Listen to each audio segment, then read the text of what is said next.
If 2a equal to 3b 4b equal to 5c then a is to b is to c అన్నాడు. So ఇక్కడ మనకు అయినా a is to b is to cని మనం కనుక్కోమన్నాడు అనమాట. a is to b is to cని మనం కనుక్కోమన్నాడు. So 2a equal to 3b 4b equal to 5c అయినా a is to b is to cని మనం కనుక్కోమంటున్నాడు.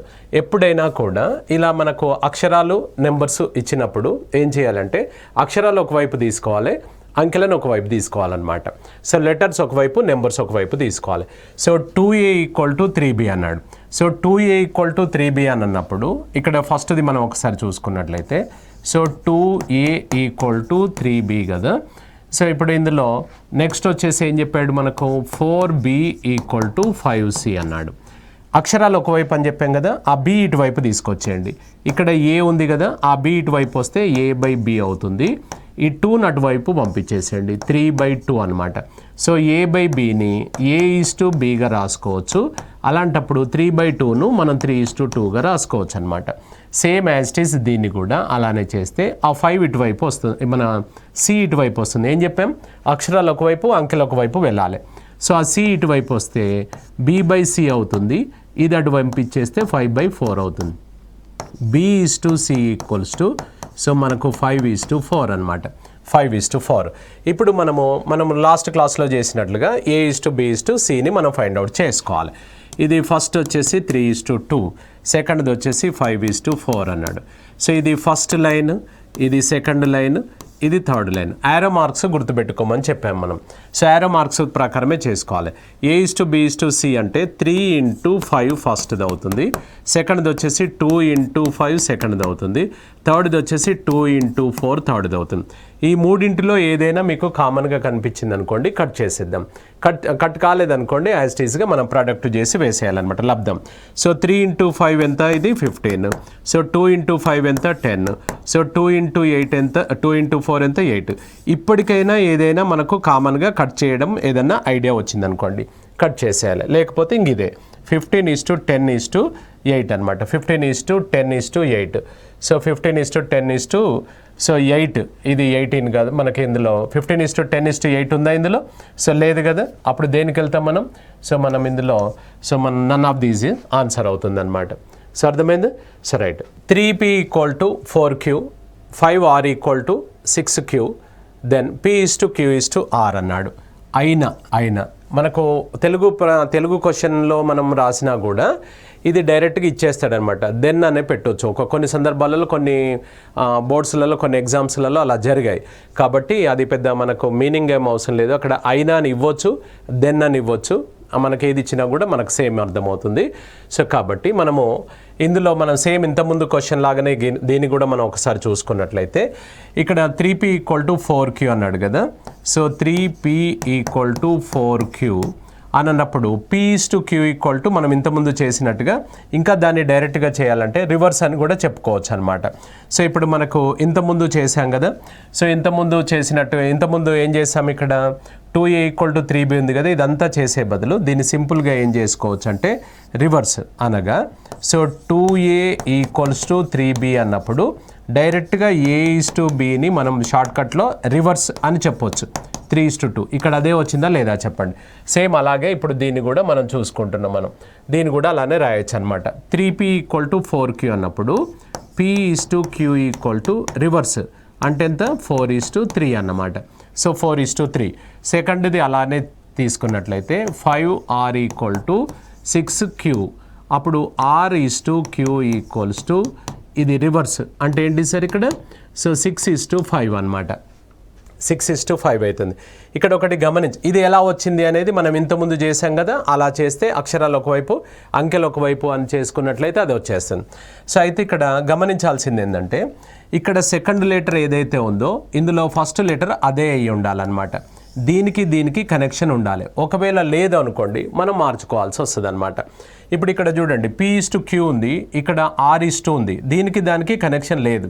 అప్పుడు ఏం చేయాలి, మనము రివర్స్ వేసుకోవాలి. q/r ఈక్వల్ టు ఆటోమేటిక్గా వీటిని కూడా అప్పుడు రివర్స్ వేయాలి మనం. ఇప్పుడు చూడండి లింక్ వస్తుంది మనకు, ఇది q అనమాట. సపోజ్ సో మనకు ఇలా ఉంది అనుకోండి సార్. A:B అని ఉంది అనుకోండి, నెక్స్ట్ది B తోటే స్టార్ట్ కావాలి. అంటే B తోటే స్టార్ట్ కావాలి. ఇది మళ్ళీ సమ్ X ఉండొచ్చు, మళ్ళీ నెక్స్ట్ది మాత్రం X:Z ఉండొచ్చు, మనకు అనవసరం. ఇట్లా లింక్ ఉండాలన్నమాట. అలా లింక్ లేకపోతే నువ్వు మార్చాల్సి వస్తుందన్నమాట. కొన్ని సందర్భాలలో ఇప్పుడు సెకండ్ది రేషియో మారిస్తే మనకు సెట్ అయింది, కొన్ని సందర్భాలలో ఫస్ట్ది మారిస్తే సెట్ అవుతుంది, కొన్ని సందర్భాలలో రెండు మారిస్తే సెట్ అవుతుంది. కాబట్టి మనకు గుర్తుపెట్టుకోవాల్సింది ఏంటంటే ఈ మిడిల్ టర్ములు అనేది మనకు కరెక్ట్గా దీని తర్వాత నెక్స్ట్ ఇదే మిడిల్ టర్మ్ వస్తుందా అనేది మాత్రం చూసుకోవాలన్నమాట.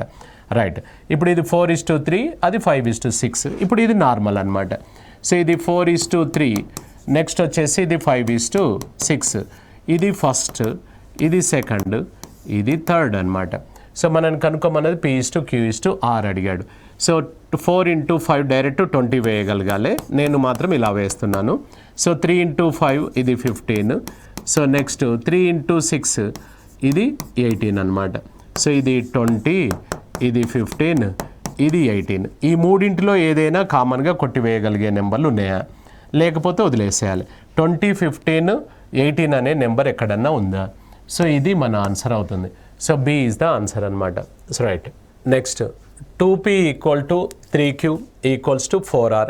దెన్ ఈ దెన్ అనే ప్లేస్లో ఎప్పుడైనా కూడా ఇది అయినా అని గుర్తుపెట్టుకోండి. తెలుగు పదం ఇస్తే అయినా అని ఇస్తాడు, కానీ ఎక్కువ ఇవ్వట్లేదు. అందులో పెద్ద ఇంగ్లీష్ ట్రాన్స్లేషన్ ఏం పెద్దగా అవసరం లేదు కదా. సో కాబట్టి అలానే ఉంటుంది. So right, 2P = 3Q = 4R. Then so P:/Q:R is equals to అని అన్నాడు. సో ఇలా ఉన్నప్పుడు మనం ఏం చేయాలి, ఫస్ట్ రెండింటిని మనం సెట్ చేసుకోవాలి. అనగా ఇప్పుడు ఇందులో మనము 2P = 3Q అని రాసుకోవచ్చు కదా, తప్పు కాదు. నెక్స్ట్ కామా పెట్టి ఈ రెండింటిని మళ్ళీ ఇలా రాయొచ్చు, 3Q = 4R అనమాట. 4R అని రాసుకోవచ్చు, తప్పేం కాదు కదా. ఇప్పుడు చిన్న ఎగ్జాంపుల్ తీసుకుందాం మనం. సో ఇప్పుడు ఇక్కడ 1 × 12 అని ఉంది అనుకోండి సార్, ఇది 2 × 6 అని అనుకోండి, 3 × 4 అని అనుకోండి. ఇది వాల్యూ ఎంత వస్తుంది, 12 వస్తుంది. ఇది ఎంత వస్తుంది, 12 వస్తుంది. ఇది ఎంత వస్తుంది, 12 వస్తుంది. ఇలా వచ్చినప్పుడు మనం దీన్ని నేను ఎలా రాస్తున్నాను, 1 × 12 = 2 × 6 అని ఇది ఒక సెట్గా రాశాను. నెక్స్ట్ ఇది 2 × 6 = 3 × 4 అని ఇలా రాశాను. ఇప్పుడు ఇది చూడండి, ఇది 12, ఇది 12 రాసుకోవచ్చు కదా. నెక్స్ట్ ఇది 12, ఇది కూడా 12 అవుతుంది, రాసుకోవచ్చు కదా. అలా మనము రాసుకోవచ్చు, తప్పు కాదనమాట. సో కాబట్టి అలా విభజించాం. రైట్, ఇలా వచ్చిన తర్వాత ఏం చెప్పుకున్నాం మనము ముందు లెక్కలో. సో P:/Q = ఇది ఏమవుతుంది అనుకుంటున్నాం, సింపుల్గా రివర్స్ అనమాట, 3:2. అలాగే Q:/R = ఏమవుతుంది సార్, ఇక్కడ ఇది 4:3 అవుతుంది అనమాట. మనం చూడాల్సింది ఏంటంటే మిడిల్ టర్ము మనకు ఇక్కడ కనెక్షన్ ఉందా లేదా అనేది చూసుకోవాలి. ఇందులో సెకండ్ లెటర్ ఏదైతే ఉందో ఇందులో ఫస్ట్ లెటర్ అదే ఉండాలన్నమాట. ఉంది కాబట్టి ఇప్పుడు నార్మల్గా మనం చేసుకోవచ్చు. సో ఇక్కడ ఎంత సార్, ఇది 3:2. నెక్స్ట్ వచ్చేసి 4:3. ఇది ఫస్ట్, ఇది సెకండ్, ఇది థర్డ్. 3 × 4 అంటే 12, 2 × 4 అంటే 8, 2 × 3 అంటే 6. ఈ మూడింటిలో ఏదైనా నీకు కామన్గా కనిపిస్తే కొట్టి వేసుకుందాం. కట్ అవుతుంది కదా, 2 చే కట్ చేస్తే 2 6 సార్లు, 2 4 సార్లు, 2 3 సార్లు. 6:4:3 ఇస్ ద ఆన్సర్ అవుతుంది. 6:4:3 ఇస్ ద ఆన్సర్. దీన్ని మనం ఇంకో మాదిరిగా కూడా మనం చేసుకోవచ్చు. ఇక్కడ ఇలాంటి కేసులో మనం ఎలా చేసుకోవచ్చు అంటే, సో ఇక్కడ ఏం చెప్పాడు, 2P = 3Q = 4R. ఈ మూడింటి యొక్క అంటే 2, 3, 4ల యొక్క ఎల్సిఎం అన్నమాట. ఎల్సిఎం కాసాగు ఈ మూడింటి యొక్క కాసాగు 2 చే కట్ చేసుకుంటే ఒక్కసారి వెళ్తుంది, కట్ కాని నెంబర్ అలానే వేస్తాం. ఇది 2 టైమ్స్, 2 × 1 × 3 × 2 = 12. ఎల్సిఎం అనేది 12. ఇక్కడ గమనించాల్సింది ఏంటంటే ఎల్సిఎం అనేది ఈ మూడింటిచే కట్ అయ్యే నెంబర్ అనమాట, అది లీస్ట్ నెంబర్. ఒకవేళ మనకి ఇక్కడ మీకు 12 అనేది ఐడియా రావట్లేదు అనుకోండి, ఈ మూడింటిచే కట్ అయ్యే నెంబర్ అది ఎంత పెద్దదైనా తీసుకోవచ్చు. మీరు 24 తీసుకోండి, ఆన్సర్ వస్తుంది. 36 తీసుకోండి, 72 తీసుకోండి, 96 తీసుకోండి, ఆన్సర్ వస్తుంది. ఎల్సిఎం ఎంత వచ్చింది, 12 వచ్చింది కదా. 12/2 అన్నమాట ఇది ఫస్ట్ది. నెక్స్ట్ 12/3, నెక్స్ట్ది వచ్చేసి 12/4 అన్నమాట. సో ఇది కట్ చేసుకుంటే 6 టైమ్స్, ఇది కట్ చేసుకుంటే 4 టైమ్స్, ఇది కట్ చేసుకుంటే 3 టైమ్స్. 6:4:3 సేమ్ ఆన్సర్ వచ్చిందా లేదా చూడండి. కాబట్టి ఎక్కువ దీనికంటే ఎక్కువ ఈ మెథడ్ మనం యూజ్ చేస్తుంటాం అనమాట. ఎల్సిఎం మోడల్ ఎక్కువ వాడుకుంటుంటాం మనం. 6:4:3 ఇస్ ద ఆన్సర్, రైట్. 6:4:3 ఇక్కడ కూడా ఉన్నట్టుంది కదా, ఏదో ఒకటి మనం పెట్టుకుందాం. ఇక్కడ నన్ ఆఫ్ దీస్ పెట్టుకుందాం, నన్ ఆఫ్ దీస్. ఒకవేళ మనకు అలా 2 ఇస్తే మనం దాన్ని ఇంకో ఆప్షన్ ఉంటుంది అనమాట. ఏంటిది? A and D both are correct అని చెప్పేసి. సో కాబట్టి ఇక్కడ మనకు 6:4:3 ఇస్ ద ఓన్లీ 1, ఇదే ఆన్సర్ అవుతుంది. So right. Next, if a/2 equals to b/3 equals to c/4 then అయినా a:b:c ఈక్వల్స్ టు అన్నాడు. సో మనకు దీన్ని కూడా సేమ్ ఇంత ముందులాగానే రెండింటిని మనం సపరేట్గా మనం చేసుకోవాలన్నమాట. ఇప్పుడు ఈ రెండింటిని కనుక తీసుకుంటే a/2 ఈక్వల్స్ టు b/3 అని సపరేట్గా తీసుకొని మళ్ళీ ఆ రెండింటిని separate. So b/3 equals to c/4 separate అనమాట. సో ఇలా ఉన్నప్పుడు మనకు ఏం చెప్పుకున్నాం, ఒరిజినల్ మెథడ్ ఏంటంటే అక్షరాలు ఒకవైపు రావాలి, నెంబర్లు ఒకవైపు రావాలన్నమాట. సో ఇప్పుడు ఈ అక్షరాలు ఇటువైపు అంటే a/b ఈక్వల్స్ టు ఇది అటు పంపించేస్తే 2/3 అవుతుంది. అప్పుడు a:b ఏమవుతుంది సార్, ఇది 2:3 అవుతుంది. a/bని a:b రాసుకోవచ్చు మనం. సేమ్ అలాగే దీన్ని కూడా ఆ c ఇటువైపు తీసుకొచ్చేద్దాం. b/c ఈక్వల్స్ టు ఇది అటు పంపించేస్తే 3/4. సో ఇప్పుడు b:c ఈక్వల్స్ టు 3:4 అన్నమాట. 3:4 ఇక్కడ వచ్చిన తర్వాత ఇది నార్మల్ ఇంకా. సో మనకి ఇక్కడ వేస్తున్నాను. సో 2:3, నెక్స్ట్ 3:4, ఇది ఫస్ట్, ఇది సెకండ్, ఇది థర్డ్. 2 × 3 6, 3 × 3 9, 3 × 4 12. 3 చే కొట్టి వేసుకుంటే 3 2 సార్లు, 3 సార్లు, 4 సార్లు. సో 2:3:4 అనమాట. So 2:3:4 is the answer. అయితే దీనికి డైరెక్ట్గా షార్ట్ కట్ ఏంటంటే ఏవైతే ఇలా ఉన్నాయో దీని కింద ఏవైతే నెంబర్లు ఉన్నాయో అదే డైరెక్ట్ ఆన్సర్ అవుతుంది అనమాట. 2:3:4 వచ్చిందా లేదా? ఇక్కడ వరుసగా ఉండాలా సార్ అంటే వరుసగా ఏమి ఉండాల్సిన అవసరం లేదు, ఎలా ఉన్నా కూడా వస్తుంది. ఇప్పుడు సపోజ్ ఇలా ఉంది అనుకోండి సార్. ఇప్పుడు p/2 equals to q/5 equals to r/9 equals to s/11 అని ఉంది అనుకోండి. దెన్ p:/q:/r:/s కనుక్కోమంటే డైరెక్ట్ డినామినేటర్స్ రేషియో 2:5:9:11. ఈక్వల్గా డిఫరెన్స్, ఈక్వల్గా సీరియల్ నెంబర్స్ అలా ఉండాలని లేదనమాట. వీటి యొక్క రేషియో ఎంత అవుతుంది అంటే 2:5:9:11గా మనం డైరెక్ట్ షార్ట్కట్లో మనం వేసుకోవచ్చు అనమాట. నెక్స్ట్ 2:3:4ల యొక్క విలోమ నిష్పత్తి అన్నాడు. ఇన్వర్స్ రేషియో అనమాట, విలోమ నిష్పత్తి అన్నాడు.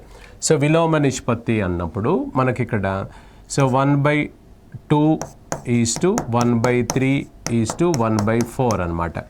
అంటే a:b:c యొక్క విలోమ నిష్పత్తి ఏంటిదంటే 1/a 1/b అండ్ 1/c అన్నమాట. 1/c అన్నమాట. దీని యొక్క విలోమ నిష్పత్తి అంటాం, దీన్ని విలోమ నిష్పత్తి అంటాం.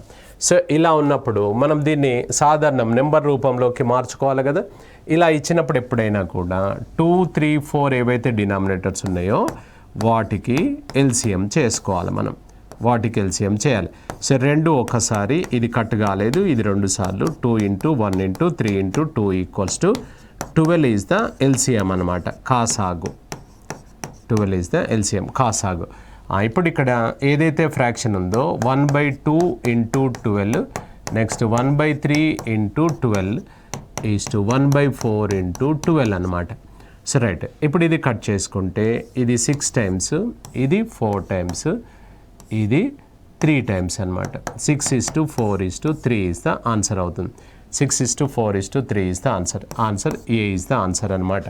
ఏం చేసాం మనము, వీటి యొక్క విలోమ నిష్పత్తి అంటే ఏ నెంబర్స్ అవుతున్నాయో వాటిని 1/1/లుగా రాసుకొని ఈ డినామినేటర్లను మనం ఎల్సిఎం చేసుకుంటే 12 వచ్చింది. Fraction into LCM, fraction into LCM, fraction into LCM అనమాట. 6:4:3 ఈజ్ ద ఆన్సర్ అవుతుంది. So right. Next, if a:b+c equals to 2:7 comma c:a+b = 4:5 అన్నాడు. ఫైండ్ a:b:c అన్నాడు. అయినా a:b:cల విలువ ఎంత లేదా నిష్పత్తి ఎంత అన్నమాట. సో నిష్పత్తి ఎంత అవుతుంది. ఇప్పుడు ఒకసారి మనం గమనించినట్లయితే a:b+c అన్నాడు. సో a:b+c అన్నప్పుడు a:b+c ఈక్వల్స్ టు 2:7 అన్నమాట. 2:7 రైట్. సెకండ్ది తీసుకున్నట్లయితే C/A + B = 4:5. ఇక్కడ గమనించాల్సింది ఏంటంటే ఇందులో BC ఉంది టోటల్, ఇందులో AB టోటల్ ఉంది. ఇక్కడ గమనించాల్సింది ఏంటంటే ఈ టోటల్ అంటే ఇక్కడ 2 + 7 అంటే ఎంత అవుతుంది 9, 4 + 5 అంటే ఎంత అవుతుంది 9. ఇక్కడ గమనించాల్సింది ఏంటంటే మనకి ఇందులో ఇవి ABC టోటలే కాబట్టి 9 ఉంది, ఇది కూడా ABC టోటలే కాబట్టి 9 ఉంది. ఒకవేళ వేరుగా ఉంటే అంటే మనం దాన్ని ఈక్వల్ చేసుకోవాలన్నమాట, వాల్యూస్ మారకుండా. రైట్. ఇప్పుడు ఇలా ఈక్వల్ అయిన తర్వాత ఇందులో సేమ్ వచ్చాయి కాబట్టి ఈక్వల్ అయిన తర్వాత ఇందులో ఒంటరిగా ఏదైతే సింగిల్గా ఉందో అది దానికి ఈక్వల్ అవుతుంది, అనగా ఇది ఏ వాల్యూ అన్నమాట. అన్నప్పుడు ఇదేమైతే సార్ C వాల్యూ అవుతుంది. ఇప్పుడు ఈ 9 ఎవరు ABC టోటల్ అనమాట, ABC టోటల్. సో ఇది 9, ఇది 9 అనేది ABC టోటల్. ఇక్కడ ఒకసారి చూడండి, ఈ 9 అనేది ABC ముగ్గురిది కదా, ముగ్గురిది. ఇందులో A ఎంత వచ్చింది మనకు 2 అని క్లియర్ అయిపోయింది, A అనేది 2 అనేది క్లియర్ అయిపోయింది. మరి ఇక్కడ ఏముంది సార్ C అనేది ఎంత 4 అనేది క్లియర్ అయిపోయింది, C అనేది 4 క్లియర్ అయిపోయింది. ఇప్పుడు ఈ మిడిల్ అంటే B ఎంత అని అన్నట్టు. మొత్తం 9 భాగాలు ఉన్నాయి నీ దగ్గర, 9 చాక్లెట్స్ ఉన్నాయి అనుకోండి. 9 చాక్లెట్స్ మనకి ఫస్ట్ పర్సన్కు 2 చాక్లెట్లు ఇచ్చాం, సెకండ్ పర్సన్కు 4 చాక్లెట్లు ఇచ్చాం. ఇక మన వద్ద ఎన్ని మిగిలినాయి ఇక్కడ, మొత్తం 9లో ఇవి 2 అది 4, 6 పోయినాయి కదా. ఇంకా బ్యాలెన్స్ ఎంత ఉంటాయి ఇక 3. సో ఇప్పుడు ఆప్షన్ ఏంటిది అంటే A/B/C = 2:3:4 అన్నమాట, 2:3:4. ఒకవేళ మనకి ఇలా చేయడం మీకు ఐడియా రావట్లేదు అనుకోండి, అప్పుడు త్రూ ఆప్షన్స్కి వెళ్ళిపోండి. అంటే ఎలా సార్ అంటే ఇవి ఇందులో సబ్స్టిట్యూట్ చేయండి, ఈ రేషియోస్ రావాలన్నమాట. ఏ నెంబర్ తీసుకుంటే మనకు ఈ రేషియోస్ ఆయన చెప్పినట్టుగా వస్తే అది ఆన్సర్. ఇప్పుడు ఆప్షన్ ఏ ప్రకారంగా వెళ్దాం మనం. ఆప్షన్ ఏ ప్రకారంగా వెళ్తే A/B + C అన్నాడు. ఎంత రావాలి 2:7 రావాలి. A వచ్చేసి 2, నెక్స్ట్ B + C అంటే 3 + 4 అంటే ఎంత అవుతుంది చూడు 2:7 ఉంది కదా. ఫస్ట్ది ఓకే, నెక్స్ట్ సెకండ్ది కూడా చూడాలి. నెక్స్ట్ ఏం చెప్పాడు C/A + B = ఎంత రావాలి మనకు 4:5 రావాలి. C అంటే ఎంత ఇక్కడ 4, సో A + B అంటే 2 + 3 అంటే ఎంత అవుతుంది 4:5 అంటే ఫస్ట్ది వచ్చింది, సెకండ్ది కూడా వచ్చింది. కాబట్టి అలా ఏ ఆన్సర్ తీసుకుంటే మనకు ఆ విధంగా ఆయన చెప్పిన ప్రకారంగా వస్తాయో అప్పుడు మన ఆన్సర్ అది అవుతుంది అనమాట. సో ఆన్సర్ వచ్చేసి A. So right. Next A/B + C = 1:3, C/A + B = 5:7. Then అయినా A/B/C నిష్పత్తి ఎంత అన్నమాట. So right. ఇప్పుడు ఒకసారి మనం గమనించినట్లయితే సేమ్ యాస్టీస్గా మనం ఇంతకుముందు వాటిలాగా దీన్ని కూడా తీసుకుంటే A/BC అన్నాడు. సో A/B + C ఇది నేను దగ్గరికి రాస్తున్నాను, ఇది B + C వాస్తవానికి ఇది 1:3 అండి. నెక్స్ట్ది వచ్చేసి C ఏంటిదంటే అది AB అన్నమాట. A + Bని నేను దగ్గరికి రాస్తున్నాను, ఎంత ఇక్కడ 5:7. ఇక్కడ గమనించండి 4 వస్తుంది టోటల్, ఇక్కడ గమనించండి 12. ఇంతకుముందు ఏం చెప్పాము మనము, ఇవి 2 ఈక్వల్గా ఉండాలి. ఇంతకుముందు ఉన్నాయి, ఇప్పుడు లేవు. లేకపోతే ఏం చేయాలి, వాల్యూస్ మారకుండా ఈక్వల్ చేయాలన్నమాట. అనగా దీన్ని ఇక్కడ ఇది 12 ఉంది కదా, దీన్ని ఏం చేస్తే వస్తుంది 3 చే గుణిస్తే 12 వస్తుందా రాదా చెప్పండి, వస్తుంది. కొన్ని సందర్భాలలో దాని చేత గుణించాల్సి వస్తే మొత్తం మీద గుర్తుపెట్టుకోవాల్సింది ఏంటంటే టోటల్ ఈక్వల్ చేయాలని గుర్తుపెట్టుకోండి. So right. ఇప్పుడు ఇది మనం మల్టిప్లై చేసుకుంటే 1 × 3 అన్నమాట. 1 × 3 = 3 అవుతుంది సార్. నెక్స్ట్ 3 × 3 = ఎంత అవుతుంది 9. ఇప్పుడు చూడు టోటల్ ఎంత అవుతుంది, సో మనకు 12 అవుతుంది. ఇక్కడ కూడా 12 ఉంది, ఇక్కడ కూడా 12 ఉంది. దీని తర్వాత స్టెప్ ఏం చెప్పాలి మనం, ఇలా ఈక్వల్ కాగానే మనం తర్వాత స్టెప్ ఏం చేయాలని చెప్పాం, ఏదైతే ఒంటరిగా ఉందో అంటే సింగిల్గా ఏదైతే ఉందో అది దానికి మనకి ఇచ్చేసేయండి. అనగా ఇక్కడ ఏ వాల్యూ ఎంత అంటే 3 అన్నమాట. నెక్స్ట్ ఇక్కడ C వాల్యూ ఎంత అంటే 5. దీన్ని ఏం మార్చలేదు కదా, ఏం అవసరం లేదు. ఇప్పుడు ఇలా మారిస్తే మనకు విలువలు ఏం మారవా సార్ అంటే ఏం మారవండి. ఎందుకనంటే ఇది ఇప్పుడు అవసరం అనుకుంటే కొట్టివేయండి, 1:3 వస్తుందా లేదా చెప్పండి, వస్తుంది. కాబట్టి మనం భయపడాల్సిన అవసరం లేదు, తప్పు కాదు. ఇప్పుడు 12 అనేది ABC మొత్తంది సార్. ఇందులో ఏ వాల్యూ ఎంత వచ్చిందంటే ఇక్కడ 3 వచ్చింది, ఏ వాల్యూ వచ్చేసి 3 అన్నమాట. నెక్స్ట్ ఇది C వాల్యూ కదా 5, C వాల్యూ అనేది 5 వచ్చింది. అప్పుడు B వాల్యూ ఎంత అవుతుంది, మొత్తం 12 చాక్లెట్స్ ఉన్నాయి నీ దగ్గర. ఈయనకు 3 ఇచ్చినావు, ఆయనకు 5 ఇచ్చినావు, 3 + 5 మొత్తం 8 చాక్లెట్లు పోయినాయి. 8 పోతే ఇంక ఈయన వద్ద ఎన్ని ఉన్నాయి? 4. ఈ 4 ఎవరి అయి ఉంటాయి? రెండో వ్యక్తి అయి ఉంటాయి. 3:4:5 is the answer. 3:4:5 is the answer అవుతుంది. Right. Next A + B = B + C + C C + A = 4:5:6 అయినా A = B = C నిష్పత్తి ఎంత అనొచ్చు, అలా ఇవ్వచ్చు. ఇప్పుడు దీన్ని మనం ఎలా చేసుకోవచ్చు అని అంటే మనకి A = B = C కావాలి. ఇక్కడ అన్ని జతలుగా ఇచ్చాడు మనకు. So right. ఇప్పుడు ఇందులో ఎలా చేసుకోవచ్చు అంటే A + Bని మనం అక్కడ 4 అనకుండా దాన్ని ఏమనాలంటే A + Bని మనము 4xగా తీసుకోవాలి. నెంబర్స్ ఎప్పుడైనా కూడా రేషియో నుంచి మనం ఓపెన్ చేసినప్పుడు డైరెక్ట్ 4 అనకూడదు, 4x అట్లా అనాలి. నెక్స్ట్ వచ్చేసి B + C = ఏమవుతుంది అప్పుడు? నెక్స్ట్ 5x అవుతుంది. నెక్స్ట్ C + A = 6x అవుతుంది అనమాట.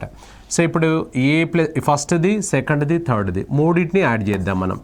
A + B ఇది ఫస్ట్ది, సెకండ్ B + C ఇది సెకండ్ది, నెక్స్ట్ C + A ఇది థర్డ్ది. ఈ మూడింటిని యాడ్ చేసుకుంటే ఇది 4x + 5x + 6x అనమాట. సో ఇది మనకు AB BC CA మొత్తం 6 ఉన్నారు. సో 6 వేరువేరుగా ఉన్నారా? లేరు. 2 Aలు ఉన్నాయి, 2 Aలు ఉన్నాయి. నెక్స్ట్ 2 Bలు ఉన్నాయి, 2 Bలు ఉన్నాయి. నెక్స్ట్ 2 Cలు ఉన్నాయి అన్నమాట, 2 Cలు ఉన్నాయి. 4x + 5x 9x + 6 అంటే 15x అది టోటల్. ఇందులో 2 కామన్ తీసుకోవచ్చు కదా మనము. ఈ 2 కామన్ తీసుకుందాం. A + B + C = 15x అనమాట. అప్పుడు A + B + C ఎంత అవుతుంది మనకు? ఈ 2 అటువైపు వెళ్తే 15x/2 అంటే ఎంత? 7.5x అనమాట. 7.5x. రైట్. ఇప్పుడు మనకు కావాల్సింది ఏంటంటే A = B = C అని అడిగాడు. సో ఇప్పుడు ABCల నుంచి BCని తీసేసామనుకోండి A వస్తాడు. నెక్స్ట్ ABCల నుంచి B రావాలంటే ACని తీసేస్తాం. అంటే ముగ్గురు డాష్ మీద ఉన్నారనుకోండి, ABC ముగ్గురు ఉంటే Aని సెలెక్ట్ చేయాలంటే BCని ఎలిమినేట్ చేస్తాం మనం. B కావాలంటే ACని ఎలిమినేట్ చేస్తాం, C కావాలంటే ABని ఎలిమినేట్ చేస్తాం. అలాగే సేమ్ ఇక్కడ కూడా మనం ఇక్కడ ఒకసారి చూసుకుంటే ఇది నేను దగ్గరికి రాస్తున్నాను. A + B + C అన్నట్టు వాస్తవానికి ఇందులో నుంచి మనం BCని తీస్తే A వస్తాడు. సో నెక్స్ట్ వచ్చేసి ABC నుంచి ACని తీస్తే B వస్తాడు. నెక్స్ట్ ABC నుంచి ABని తీస్తే మనకు C వస్తాడు. So right. ఇది A = B = C లాగా. ఇప్పుడు ABC అంటే ఎంత వచ్చింది? 7.5. 7.5x minus. So BC value ఎంత ఉంది చూడండి మనకి ఇక్కడ. BC వచ్చేసి 5x. సో 5x తీసేస్తే ఇది 2.5x వస్తుంది. నెక్స్ట్ ఇక్కడ మనకు 7.5x నుంచి AC ఎక్కడుంది? అక్కడ ఉంది. AC అన్నా C అన్న ఒకటే. 6xను తీసేద్దాం మనం. తీసేస్తే 1.5x అవుతుంది. నెక్స్ట్ 7.5x నుంచి ABని తీసేద్దాం. తీసేస్తే 4x పోతుంది. 4x పోతే 3.5x. ఇది రేషియో అనమాట. దీంట్లో కట్ చేయగలిగేటివి ఇందులో x ఉంది, ఇందులో x ఉంది, ఇందులో కూడా x ఉందన్నమాట. So right. ఇప్పుడు ఈ డెసిమల్స్ అన్నిట్లలో ఈక్వల్ ఉన్నాయి కాబట్టి 3 డెసిమల్స్ క్యాన్సిల్ చేద్దాం. ఇప్పుడు ఏం మిగిలింది? 25, 15, 35 అంటే 5 ఇది 5 టైమ్స్, 5 ఇది 3 టైమ్స్, 5 ఇది 7 టైమ్స్. 5:7:3 5:3:7 ఈజ్ ద ఆన్సర్ వస్తుంది. 5:3:7 ఈజ్ ద ఆన్సర్. ప్రతిసారి ఇంత స్టోరీ చేయొద్దు. మనకు కాన్సెప్ట్ అనేది ఐడియా ఉండాలి కాబట్టి మనం ఎక్స్ప్లెయిన్ చేయగలిగాం. మీరు డైరెక్ట్గా ఏం చేయాలి ఎప్పుడైనా కూడా 4 + 5 + 6 అంటే టోటల్ ఎంత అవుతుంది? 15 అవుతుంది. 15 అనేది ఇందులో ఇద్దరు, ఇందులో ఇద్దరు, ఇందులో ఇద్దరు అంటే మొత్తం 6. మనకు కావాల్సిన 6 ABCDEFలు కావు కదా. కాబట్టి అన్ని డబుల్ ఉన్నారు కాబట్టి దాన్ని ఆఫ్ చేస్తే ABC వస్తారనేది మీకు స్ట్రైక్ అవ్వాలి. సో మనం ఎలా చేయొచ్చు అంటే డైరెక్ట్గా ABC = ఏం చేయొచ్చు అంటే ఇది 4 + 5 + 6 15 కదా. 15/2 చేస్తే మనకు 7.5 అనమాట. 7.5. ఇప్పుడు ఇందులో A కావాలంటే 7.5 నుంచి A కావాలంటే BCని తీసేయాలి. BC వాల్యూ ఏది? సెంటర్ అనమాట. ఇది BC వాల్యూ అంటే 5ని తీసేస్తాం. తీసేస్తే ఎవరు వస్తున్నారు ఇక్కడ? 2.5 వస్తుంది. నెక్స్ట్ ABC నుంచి అంటే అగైన్ 7.5 నుంచి B కావాలంటే ACని తీసేద్దాం. AC అంటే ఎవరు వస్తున్నారు ఇక్కడ? 6 వస్తుంది. ఈ 6ని తీసేద్దాం. సో 1.5. నెక్స్ట్ వచ్చేసి సి కావాలన్నాడు. సి కావాలన్నప్పుడు ఎవరిని తీసేయాలి మనము? ఏబీని తీసేయాలి. ఏబీ ఈక్వల్ టు ఎంత ఉంది ఇక్కడ? 4 ఉంది. 4 తీసేస్తాం. అప్పుడు ఎంత అవుతుంది? ఇది 3.5. ఇక్కడ డెసిమల్, ఇక్కడ డెసిమల్, ఇక్కడ డెసిమల్ క్యాన్సిల్ చేస్తే 5 ఇది 5 టైమ్స్, 5 ఇది 3 టైమ్స్, 5 ఇది 7 టైమ్స్, 5:3:7 వచ్చిందా లేదా? ఇదంతా స్టోరీ కూడా అక్కడికి వచ్చేసింది. డైరెక్ట్ అలా చేయొచ్చు అనమాట. మనం ఎక్స్ అనుకొని, ఇది డిస్క్రిప్టివ్ కాదు కదా. ఒకవేళ మీరు డిస్క్రిప్టివ్ ఎగ్జామ్ రాస్తున్నారనుకోండి, అప్పుడు మాత్రం మనం ఇలానే చేయాల్సి వస్తుంది. డిస్క్రిప్టివ్ రాస్తే ఇలానే చేయాల్సి వస్తుంది. అర్థమైందా? సో రైట్, ఆన్సర్ వచ్చేసి ఏంటిది ఇక్కడ మనకు 5:3:7 ఇస్ ద ఆన్సర్ అనమాట. సో రైట్, ఒకవేళ A + B B + C C + A = 6:7:8 మరియు A + B + C = 14 అయినా C విలువ ఎంత అని అన్నాడు. ఇందులో వాల్యూ ఆఫ్ C అడుగుతున్నాడు మనల్ని. రైట్, సేమ్ లాగా మనం ఇంతకుముందు చూసుకున్నట్లుగా చూసుకుంటే ఇది మనకేమవుతుంది? ఇంతకుముందు చేసాం కదా, దాని మాదిరిగానే డైరెక్ట్ ఇలా వేయచ్చు కదా మనము. ఇక్కడ 2A 2ను కామన్ తీస్తే A + B + C = అది 6x + 7x + 8x అని రాసుకోవచ్చు కదా. మనం ఇంతకుముందు దాంట్లో చేయలేదా? ఇక్కడ 2ను కామన్ తీస్తే A + B + C డైరెక్ట్ ఇక్కడికి వచ్చామన్నమాట. ఈ స్టెప్ అక్కడ వేస్తున్నాం మనం. ఈ స్టెప్ డైరెక్ట్ అక్కడ వేస్తున్నాం. ఈ స్టెప్ డైరెక్ట్ ఇక్కడ వేసేసాం. So 2 of A + B + C = 6x 7x 8x అనమాట. అప్పుడు టోటల్ ఎంత అవుతుంది సార్? ఇది 6 + 7 13 + 8, సో 21x అవుతుంది. ఇక్కడ మీకు A + B + C ఇచ్చాడు. So A + B + C value ఎంత అని చెప్తున్నాడు? 14 చెప్తున్నాడు. ఇది ఇందులో సబ్స్టిట్యూట్ చేసుకుందాం. 2 ఇంటూ ఈ బ్రాకెట్లో 14 అవుతుంది. అది 21x. ఇప్పుడు x = ఆ 21 ఇటువైపు తీసుకొచ్చేయండి. ఇక్కడ ఇది ఎంత? 28/21 వస్తుంది. కట్ చేసుకుంటే ఇది ఇటువైపు తీసుకుంటే 7 ఇది 4 టైమ్స్, 7 ఇది 3 టైమ్స్. అంటే x వాల్యూ ఎంత అంటే 4/3 అనమాట. x వాల్యూ 4/3 వచ్చింది. మనని కనుక్కోమన్నది C విలువ ఎంత అని అన్నాడు. C విలువ ఎలా వస్తుంది మనకి ఇక్కడ? C విలువ ఎలా వస్తుంది? ఏబీసీ నుంచి మనకు ఎవరిని తీసేస్తే C వస్తాడు చెప్పండి. ఇక్కడ ఇందులో ఏబీని తీసివేస్తే C వస్తాడా లేదా చెప్పండి? ఏబీని తీసేస్తే C వస్తాడు. ఏబీసీ వాల్యూ మనం ఒకసారి చూసుకున్నట్లయితే ఏబీసీ వాల్యూ ఆయన ఇచ్చాడు కదా 14 అని. మరి ఏబీ ఎంత ఉంది చూడండి. ఏబీ వచ్చేసి 6x అనమాట. ఏబీ = 6x అంటే A + B = 6x. x = మనకు వాల్యూ ఎంత వచ్చింది? 4/3. 6 × 4/3 అనగా ఇది 2 టైమ్స్ అంటే 8 అనమాట. ఏబీ = 8 తీసివేస్తే 14 - 8 = 6 అనేది మనకు ఆన్సర్ అవుతుంది. అంతేగాని ఈ 14ల నుంచి ఏబీని డైరెక్ట్ 6 తీసేస్తే 8 వస్తుంది, తప్పు అవుతుంది. సో కాబట్టి ఇక్కడ ఆన్సర్ వచ్చేసి 6 ఈజ్ ద ఆన్సర్ అనమాట. 6 ఈజ్ ద ఆన్సర్ అవుతుంది. ఏం చేసాం మనము? ఏబీసీ ఆయన ఇచ్చాడు. ఇందులో నుంచి ఏం కనుక్కున్నామంటే ఎక్స్ వాల్యూ కనుక్కున్నాం మనం. ఎక్స్ కనుక్కున్న తర్వాత సో ఆ ఎక్స్ వాల్యూ మనం ఇందులో సబ్స్టిట్యూట్ చేసుకొని ఏబీ వాల్యూని ఇందులో నుంచి తీసేసాం. తీసేయడం వల్ల మనకు ఇది 8 కదా, తీసేస్తే ఎంత వచ్చింది? 6 ఈజ్ ద ఆన్సర్ అవుతుంది. రైట్, 6,500 రూపాయలను ఏబి మరియు సిలకు ఈ క్రింది విధంగా పంచబడినన్నాడు. సో ఏ యొక్క 2 రెట్ల వాటాకు, బి యొక్క 3 రెట్ల వాటాకు, సి యొక్క 4 రెట్ల వాటా 3 సమానం అన్నమాట. అందులో అయినా సి యొక్క వాటా ఎంత అని అడిగాడు. సో ఎప్పుడైనా కూడా ఒక అమౌంట్ అంటే అది ఎంతైనా కావచ్చు, ఒక అమౌంట్ డిస్ట్రిబ్యూట్ చేయాలంటే మనకు రేషియో కానీ దానికి సంబంధించిన క్లూస్ కానీ మనం ఇవ్వాలి, లేకపోతే వివరం చేయలేం లెక్క. సో కాబట్టి 6,500 పంచడానికి నీకు క్లూ ఏం చెప్పాడు అని అంటే ఏబి మరియు సిలకు ఈ కింది విధంగా పంచాలి అన్నాడు. ఎలా? ఏ యొక్క 2 రేట్లు అన్నాడు. ఏ యొక్క 2 రేట్లు అంటే 2 ఏలు అన్నమాట. నెక్స్ట్ ఏం చెప్పాడు? బి యొక్క 3 రేట్లు అన్నాడు. బి యొక్క 3 రేట్లు, సో 3 రేట్లు 3 టైమ్స్ ఆఫ్ బి అన్నమాట. నెక్స్ట్ సి యొక్క 4 రేట్లు, 4 రేట్లు అంటే 4 టైమ్స్ ఆఫ్ సి. ఈ 3 సమానము అన్నాడు. ఈ 3 సమానం అన్నాడు. అయినా సి వాటా ఎంత అన్నాడు. ఇంతకుముందు రాగా మనం ఫస్ట్ బేసిక్స్లో చూసినప్పుడు ఇలా ఇచ్చినప్పుడు డైరెక్ట్గా ఏం చెప్పాం? 2, 3, 4కు కాసాగు తీసుకోవాలి అని అన్నాం. సో 2, 3, 4లకు కాసాగు తీసుకోవాలి. అప్పుడు ఎంత అవుతుంది? ఎల్సిఎం 12 అవుతుంది. ఇంతకుముందు చేసాం లెక్క, మీరు చూడండి. సో ఇప్పుడు మనం 12 ఇదే నెంబర్ చేసాం మనం. 12/2 ఫస్ట్ పర్సన్ అవుతాడు, 12/3 second person ratio, 12/4 third person. ఇది 6 టైమ్స్, ఇది 4 టైమ్స్, ఇది 3 టైమ్స్. 6:4:3గా మన దగ్గర ఉన్న టోటల్ అమౌంట్ 6,500ను పంచాలి. అప్పుడు మొత్తం భాగం ఎంత అవుతుంది 6 + 4 10 + 3 ఎంత 13 భాగాలకు 6500 అన్నమాట. ఎవరిని అడిగాడు మనకి ఇందులో సి వాటా ఎంత అన్నాడు. సి వాటా ఎంత అంటే సి ఎంత ఉన్నాడు 3 3 భాగాలకు ఎంత క్రాస్ మల్టిప్లై చేయండి. ఎప్పుడైనా అర్థమెటిక్లో క్రాస్ మల్టిప్లై పని చేయని లెక్కే ఉండదు, అన్ని క్రాస్ మల్టిప్లై పని చేస్తుంది. సో ఇప్పుడు ఇది 3 × 6500 / 13 ఇది కట్ చేసుకుంటే 500 × 3 అంటే ఎంత అవుతుంది 1500 రూపీస్ మనకు ఆన్సర్ అవుతుంది. 1500 ఈజ్ ఆన్సర్.